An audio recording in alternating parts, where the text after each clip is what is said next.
Omuyizi ono amannya agasirikiddwa ow'emyaka 15 yasobezebwako omusirikale wa poliisi Okole David nga we yamusobezezaako yalina emyaka 14 ng'asomera ku St Mary's Primary School mu kibiina ekyokutaano. Kigambwa nti omusirikale ono yamukabasanya bwe yali ng'ava okusoma ekiro kiyite preps nga yeeyambisa akakisa bwe yali ne munne yamuyambako okukwata omuwala ono ku mpaka era n'amulabula okumutta singa abaako bwabulira ku nsonga eno nga mu kiseera kino akwera mu bitundu by'e Kamwenge. Ne bw'aba nsaala sigamba musirikirire ng'ekyama.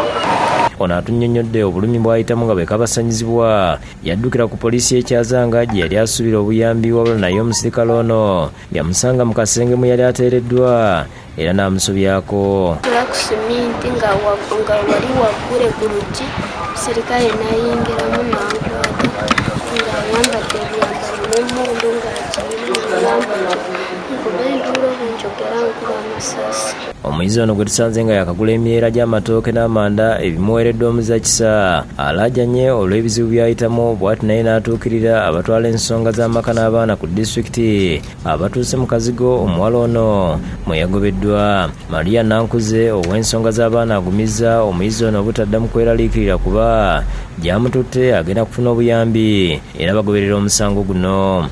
Tuwuliddeko amawulire nti fayiro bali mu gikolako naye ffe nga probation office tuvuddeyo okulaba nti tujjayo omwana ku kyalo gy'ali abeere tumuteke mu kifo ekiri safe n'omwana we n'ogoberera fayiro tulabe ebituufu tulaba nti omwana ono afuna obwenkanya.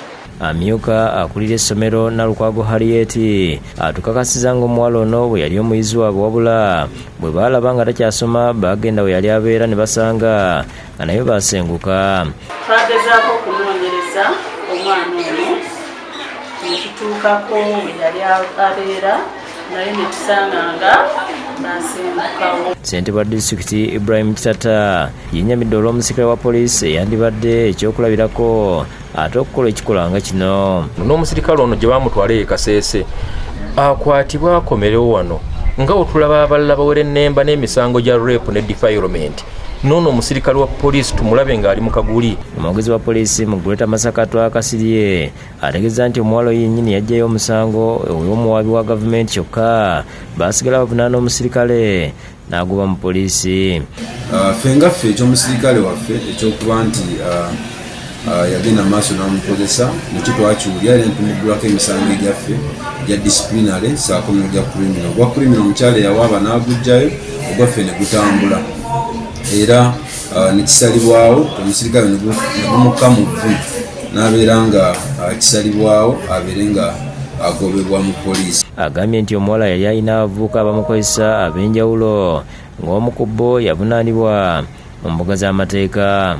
Kubanga twamukebera ku foomu yaffe PF3 nekyakasibwa nti akaseera ako yali alina lubuto ekiraga nti yalina abalala be yali apepeya nabo era kigambibwa nti omuvubuka ayitibwa Hamuza yamufunisa olubuto luno yatwamugulako omusango gwa defilement n'akwatibwa. Florence Mpende yakusakidde gwino ku Love TV.